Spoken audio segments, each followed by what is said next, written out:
Zao raha volagniko aminao conseil d'ami izy ty. Misy namanao araiky igny azonao, i namanao araiky igny raha mikontrotrolo fô, mitsikotsiko olo, magnano sifirity, raha mivolagna olo fô raha ataony isaky izy mitrotro aminao. Aza matoky olo magnano igny, azo tohizagna koragnanazy satria magnamboha anao efa tondrony sogny, magnamboha anao efa tsisy raha tsy koragniny amin'olo agny ndraiky edika mikasiky anao ndraiky fiainagnanao.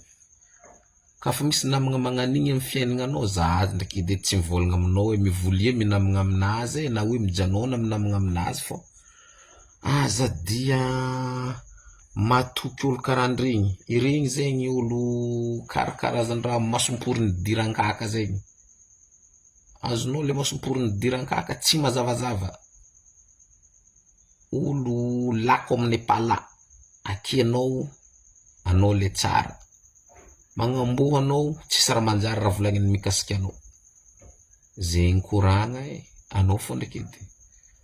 Anao moa zegny tête de crevettenao, atodin-devolo izy ty fa mirokaroka agnatin'ny talandohanao akao. Eritreritrinao fô, tandrignesanao raha volagniko zegny tsara. Tsy tandrignesanao raha koragniko zegny mbola tsara fô satria fiainagnanao le raha ataonao azy agny. Za raha mivolagna fô, za ty raha mikapokapoky fô. Ke zegny koragny matahora Zagnahary.